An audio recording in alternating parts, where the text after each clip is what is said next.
now we're going to talk a minute about grasses. This year, or this time of year, is not a great time to plant grasses.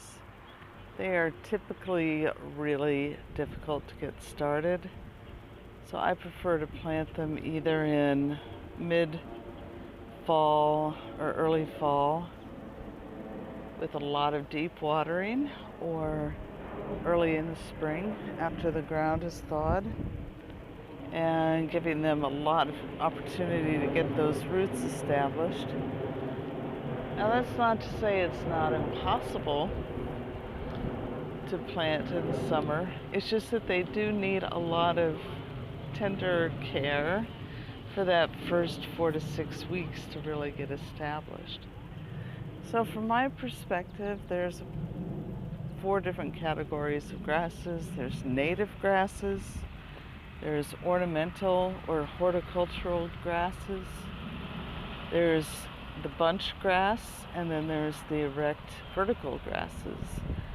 And depending on how much space you have, you want to be sure that you choose grasses that are going to grow into the space, or be prepared to make changes if need be. As any of you know, some of the grasses that grow very large, like the maidenhair grass, can really become quite difficult to manage. And some people even come in with a chainsaw or an axe to chop a plant like that in half so that it has room as it takes charge of the garden.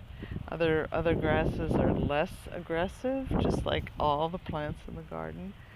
So we will again revisit this conversation at a later time, and now we're going to move on over to small shrubs, small flowering shrubs.